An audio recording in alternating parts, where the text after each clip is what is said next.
नमस्कार मित्रांनो, मी स्वागत करतो तुमचं आपल्या यूट्यूब चॅनलवर. पार्ट 1मध्ये मी तुम्हाला प्रश्न दिले होते, ते उत्तरासहित दिले होते. पार्ट 1 आहे, यात मी पार्ट 2 आहे, यात मी प्रश्नाची उत्तरं तुम्हाला दिली नाहीत. ही प्रश्नाची उत्तरं तुम्ही लिहायची आहेत स्वतःच्या शब्दात. फक्त तुम्हाला मी ते महत्त्वाच्या टिप्स आणि ट्रिक्स दिले आहेत, त्यामुळे व्हिडिओ शेवटपर्यंत नक्की बघा. तुम्हाला हा खूप हेल्पफुल आहे. आणि हे जे प्रश्न आहेत तुमच्या बोर्ड परीक्षेमध्ये येण्याची दाट शक्यता आहे. बघा, पहिला प्रश्न आहे माहितीचा अधिकार याविषयी माहिती लिहा. बघा, तुम्हाला जी बेसिक माहिती आहे ती तुम्ही तिथे लिहू शकता. ही माहितीचा अधिकार यानं जे शासनाचे जे काही निर्णय वगैरे आहेत, म्हणजे नागरिकांपर्यंत ते सगळं नागरिकांना समजू लागले. माहितीचा अधिकार अधिनियम 2005 साली लागू केला गेला.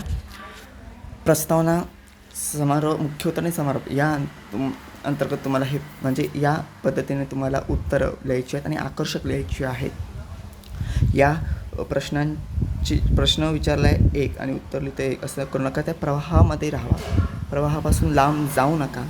ठीक आहे. की माहितीचा अधिकार अधिनियम 2005 साली लागू करण्यात आला. महाराष्ट्रात अण्णा हजारे यांच्या प्रयत्नाने काय झालं, माहितीचा अधिकार लागू झाला.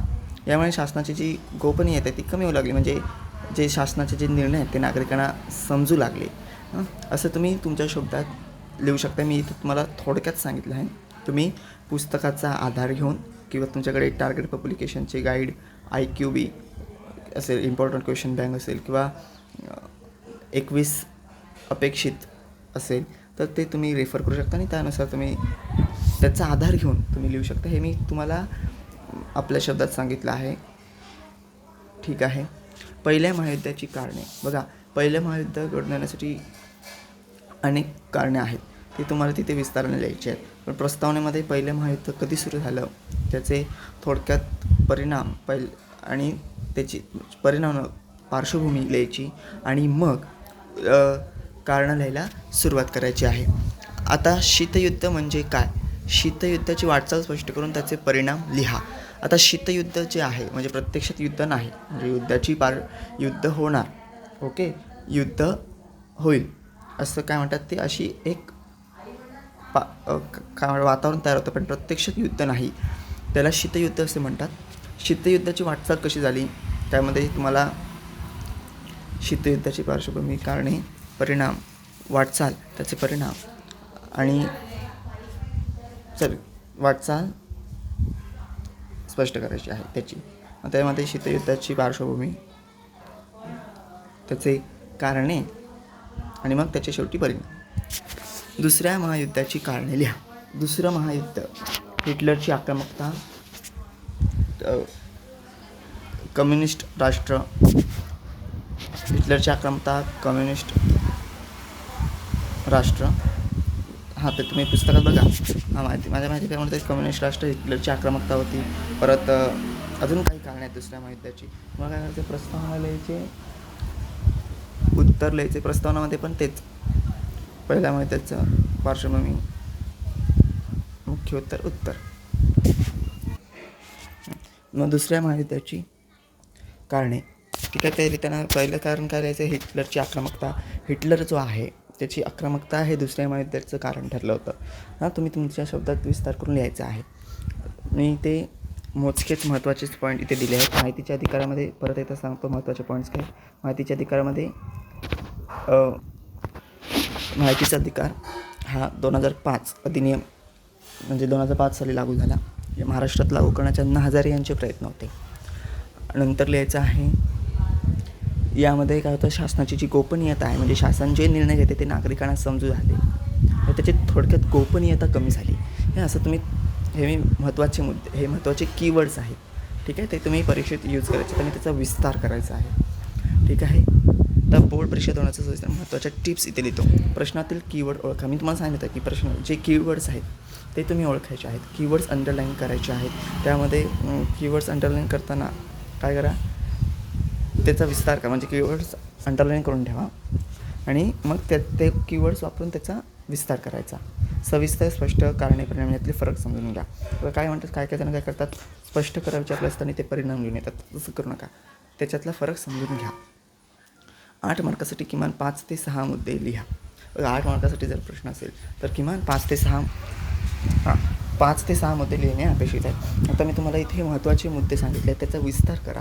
ओके, आता पहिल्या मुद्द्याची कारणामध्ये जे काही महत्त्वाचे मुद्दे आहेत त्याचा विस्तार करा. दुसऱ्या मुद्द्यामध्ये काय हिटलरची आक्रमकता होती, साम्यवादी राष्ट्र वगैरे ते सगळं तुम्हाला पुस्तकात मिळेल. त्याचा विस्तार करा त्या कीवर्ड्सचा. हे मी तुम्हाला कीवर्ड्स दिले, त्याचा विस्तार करा. माहितीच्या अधिकारामध्ये हा 2005 साली लागू झाला. अण्णा हजारे यांचे प्रयत्न यात होते महाराष्ट्रात लागू करण्याचे, तर त्याचा तो विस्तार करा. ह्या कीवर्ड्स, हे कीवर्ड्स आहेत तुम्हाला दिलेले मी. ठीक आहे, तर बघा, उत्तराची रचना प्रस्तावना, मुद्दे, निष्कर्ष अशीच असली पाहिजे. प्रस्तावना, मुख्य उत्तर, निष्कर्ष. प्रस्तावना, मुख्य उत्तर. तुम्ही अभ्यास जरी करता गेलात आणि आपल्या शब्दात उत्तरं लिहायचा प्रयत्न करा, म्हणजे लिहिली तरी तुम्हाला मार्क मिळतात. उत्तर लिहिणं ही कला आहे. ते कसं आकर्षक उत्तर कसे लिहावे यावर मी व्हिडिओ केलेला आहे. ठीक आहे, तुम्ही बघू शकता. प्रत्येक मुद्दा किमान 3 ओळीमध्ये स्पष्ट करा. तुम्हाला सांगतो, तर तुम्ही जर पाठांतर करून गेलात तर तुम्हाला तो 3 ओळीमध्ये काय 2 ओळीमध्ये तुम्ही 3 ओळी काय 2 ओळीमध्ये पण स्पष्ट करू शकत नाही तुम्ही पाठांतर करून गेलात तर. इमॅजिनेशन करा, कल्पना करा की त्या उत्तरामध्ये नेमकं काय मांडायचं त्याची कल्पना करा. कल्पना करण्यात इतकी शक्ती असते ना कल्पनेमध्ये, की तुम्ही इथे 3 ओळी सांगितले मी तुम्हाला, तुम्ही 5-6 ओळी, 7 ओळी, 8 ओळी, 9 ओळी, 10 ओळीसुद्धा लिहू शकता. इमॅजिन करा की त्या प्रश्नामध्ये नेमकं काय, कसं ते उत्तर मांडायचं, त्या प्रश्नाचं नेमकं उत्तर कसं मांडायचं आहे ते इमॅजिनेशन करा, कल्पना करा त्याची. जेणेकरून काय होतं, आपला जो शब्दविस्तार आहे, म्हणजे जे उत्तर आहे ते अधिक आकर्षक बनतं, प्रोफेशनल लेवलचं बनतं. ठीक आहे, उपशीर्षके वापरा, परीक्षकांवर चांगला प्रभाव पडतो. उपशीर्षके म्हणजे काय, आता समजा दुसऱ्या मुद्द्याची कारणं आहेत ते लिहायचे, तर आपण काय करणार, पहिला मुद्दा टाकणार हिटलरची आक्रमकता होती त्यामुळे दुसरं महायुद्ध घडून आलं, असं ना. हिटलरची आक्रमकता हे उपशीर्षक आहे, मग डॅश करून मग त्याचं स्पष्टीकरण लिहा त्या उपशीर्षकाचं. कळलं, त्याने काय होईल, परीक्षेवर चांगला प्रभाव पडेल. आणि ह्याने सविस्तर उत्तरे लिहा, यामध्ये सुद्धा उपशीर्षके वापरले आहेत. आता इथे उत्तर सोडवण्याच्या मी ट्रिक्स दिल्या आहेत. प्रश्न 2दा वाचा आणि अचूक काय विचारले आहे ते समजून घ्या. प्रश्न आहे ना, नीट व्यवस्थित वाचा आणि मग उत्तर लिहायला सुरुवात करा. आकर्षक उत्तर जेवढं लिहाल तेवढं चांगलं आहे. उत्तर लेखन कसे करावे यावर मी एक व्हिडिओ केलेला होता आन्सर रायटिंगवर. ठीक आहे, कारणे आणि परिणाम वेगळे लिहा, एकत्र करू नका. म्हणजे आता कारणे आणि परिणाम जेव्हा दोन्ही विचारतात तेव्हा काय करायचं आहे, कारणाचा एक परिचय नाही, कारणाचा एक मुद्दा वेगळा करा, आणि परिणामाचा एक मुद्दा वेगळा करा. ठीक आहे, ते कधी मिक्सअप एकत्र करू नका. घटनाक्रम लक्षात ठेवा, विशेषतः युद्ध आणि शीतयुद्ध प्रश्न.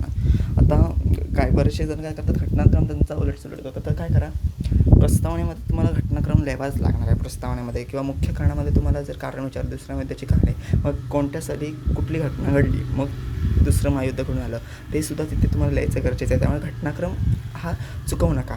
शेवटी 2 ओळी निष्कर्ष लिहायला विसरू नका. मी काय म्हणते, 2 ओळी लिहू नका. जर तुम्ही आपल्या शब्दात उत्तर लिहिणं असेल ना, तर तुम्ही 2 काय तुम्ही 5 ओळीत पण निष्कर्ष लिहू शकता. 5 ओळी किंवा निष्कर्ष हा 4 ओळीत असला पाहिजे, 2 ओळीत नाही, 4 ओळीत.